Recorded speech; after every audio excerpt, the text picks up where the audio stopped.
दोस्तों, जब राज ने ऐन मौके पर शिलोंग आने से मना कर दिया तो सोनम तिलमिला गई थी।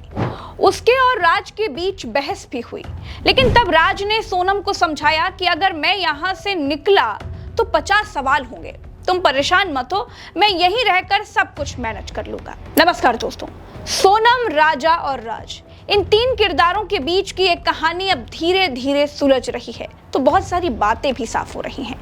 पुलिस की पहली ही पूछताछ में आरोपियों की हिम्मत ने जवाब दे दिया और उन्होंने बताया कि सोनम के कहने पर और सोनम रघुवंशी के सामने ही हमने राजा को मारा। पहला वार विशाल ने किया, मार डालो इसे। दोस्तों, ये सिर्फ 3 शब्द नहीं है, बल्कि ये आघात है पति पत्नी के रिश्ते पर। ये चोट है उस विश्वास पर जिसकी नींव पर रिश्तों की इमारत बनती है।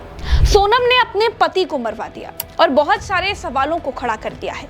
आरोपियों से हुई पूछताछ में जो बातें सामने आ रही हैं दोस्तों, वो आपको हैरान कर देगी। आरोपियों ने पुलिस को बताया कि इंदौर से शिलोंग की डायरेक्ट ट्रेन नहीं है, इसीलिए वो ट्रेन से गुवाहाटी होते हुए शिलोंग पहुंचे। विशाल ने हथियार खरीदा था, उसने ही राजा पर पीछे से पहला वार किया था। जब राजा मर गया तो इन सब ने मिलकर उसे नीचे खाई में फेंक दिया। इसी कबूलनामे के साथ सोनम बेपर्दा हो गई, उसकी सारी कहानियां झूठी निकल गई। आरोपियों ने जिस हथियार डाव यानी कि छोटी कुल्हाड़ी से राजा को मारा था, वो गुवाहाटी में ऑनलाइन मंगवाई गई थी। ये सारे आरोपी शिलोंग में सोनम राजा के होम स्टे से 1 किलोमीटर दूर एक होटल में ठहरे हुए थे। इन सब के नंबर सोनम के पास थे। सोनम जहां जहां जाती थी वहां से अपने लोकेशंस इन लोगों को शेयर कर देती थी। सोनम, राज और राजा के बीच अब जितेंद्र रघुवंशी का नाम भी सामने आ रहा है। दोस्तों, कौन है ये शख्स जितेंद्र रघुवंशी? कहा जा रहा है कि वो हवाला का काम करता है। सोनम के भाई गोविंद का कहना है कि वो हमारी मौसी का लड़का है। दावा है कि सोनम के अकाउंट का इस्तेमाल जितेंद्र हवाला के लेन देन के लिए करता था। फिलहाल दोस्तों, पुलिस जितेंद्र और सोनम के कनेक्शन के एंगल पर भी जांच कर रही है। राजा के भाई विपिन ने भी चौंकाने वाला दावा किया है। विपिन का कहना है कि हमारे कॉमन रिश्तेदारों का कहना है कि सोनम ने अपने परिवार से कहा था कि चाहे जो हो जाए वो शादी अपने मर्जी से ही करेगी। तब सोनम की मां ने उसे कहा था कि तेरे पिता नहीं मानेंगे, समाज में ही शादी करनी होगी। मां की इस बात पर सोनम ने धमकी दी थी कि जिससे भी मेरी शादी होगी उसका ये हाल करूंगी कि तुम देख लेना। यही कारण था कि शुरू में वो राजा से ठीक से बात नहीं कर रही थी। सोनम की मां को उसके बारे में सब कुछ पता था, लेकिन उन्होंने छिपा लिया और उस पर शादी का दबाव लगातार बनाते रहे, जिसका अंजाम राजा की हत्या के रूप में सामने आया है। क्या सोनम की मां को अपनी बेटी के नेचर के बारे में पहले से ही सब कुछ पता था? क्या सोनम के घर वाले राज और सोनम के अफेयर के बारे में सब कुछ जानते थे?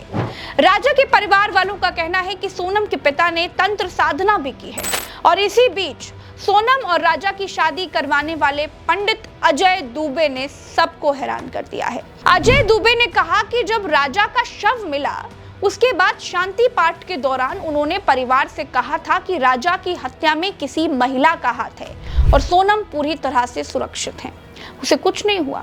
अजय दुबे का यह भी दावा है कि सोनम का मंगल उच्च है, इसीलिए जिससे भी उसकी शादी होगी उसकी हानि होना तय है। राजा की हानि हो चुकी है और अगर सोनम भविष्य में किसी और से शादी करती हैं तो वहां भी ऐसा ही परिणाम होगा। अब दोस्तों, पूछताछ चल रही है और यह भी तय है कि अभी और भी कई खुलासे होने बाकी हैं, लेकिन उससे पहले अभी जो खुलासे हुए हैं वो और भी हैरान करने वाले हैं। दरअसल राजा की हत्या 22 मई को ही होनी थी, क्योंकि सोनम और राज का प्लान था सोनम राजा के साथ पहाड़ियों पर जाएगी, सेल्फी लेने के दौरान सोनम राजा को धक्का दे देगी और राजा खाई में गिर जाएगा और उसकी मौत हो जाएगी। लेकिन दोस्तों, 22 मई को पहाड़ियों पर मौसम कुछ खराब था, हल्की बारिश हो रही थी और अंधेरा भी होने लगा था। इसके लिए सोनम को यह प्लान कैंसिल करना पड़ा। सोनम और राजा चेरापूंजी के सोहरा इलाके में पहुंचे। यहाँ एक होटल है मनहा।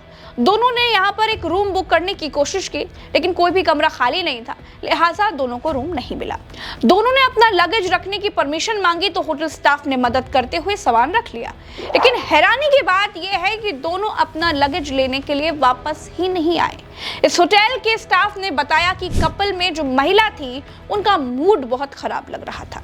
जाहिर है कि पहले प्लान के फेल होने से सोनम बहुत गुस्से में होंगी। इसके बाद दोनों शिपारा होमस्टे में ठहरते हैं।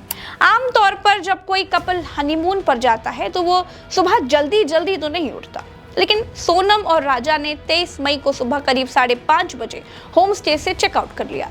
सुबह 6 बजे से दोनों ने नोंगरियाट से ऊपर जाने के लिए चढ़ाई शुरू की। रास्ते में थकने का बहाना करके सोनम ने उन तीनों आरोपियों विशाल, आकाश और आनंद का इंतजार किया। सुबह 10 बजे के आसपास राजा और सोनम करीब 2000 सीढ़ियां चढ़ चुके थे। पीछे पीछे ये तीनों आरोपी भी आ रहे थे। ये तीनों हिंदी बोल रहे थे, इसलिए राजा की इनसे बातचीत होने लगी। राजा और वो तीनों आरोपी आपस में घुल मिल चुके थे। सोनम यही चाहती भी थी ताकि राजा को कोई शक न हो। फिर करीब 1:30 बजे मारने का प्लान एक्टिवेट हुआ। सोनम जोर से चीखी, मार डालो इसे, मुझे इसकी चीखें सुननी है। और फिर राजा को मारने के बाद उसकी लाश को वैसारा फॉल्स की खाई में फेंक दिया गया। इसके बाद दोस्तों तीनों आरोपी और सोनम यहां से निकल गए। सोनम ने सारे फोन्स तोड़ दिए। इसी शाम को गुवाहाटी चली गई और फिर ट्रेन से होकर इंदौर चली गई, जहां वो अपने प्रेमी राज कुशवाहा से मिली। इंदौर से वो वाराणसी गई और फिर वाराणसी से गाजीपुर। सोनम गाजीपुर से नेपाल जाना चाहती थी, लेकिन सारे आरोपियों की गिरफ्तारी के बाद उसकी हिम्मत टूट गई और यहीं से उसने अपने भाई को फोन किया और फिर यहां से वो पुलिस के शिकंजे में आ गई। सोनम और सारे आरोपी पुलिस की गिरफ्त में हैं दोस्तों। सोनम के भाई गोविंद ने राजा के परिवार वालों से मुलाकात की। राजा की मां से गले मिलकर रोते हुए गोविंद ने कहा कि उसकी बहन ने गलत किया है, उसे सजा मिलनी चाहिए। इधर सोनम और उसके प्रेमी राज की एक तस्वीर भी सामने आई है जो शादी से पहले की दिखाई दे रही है।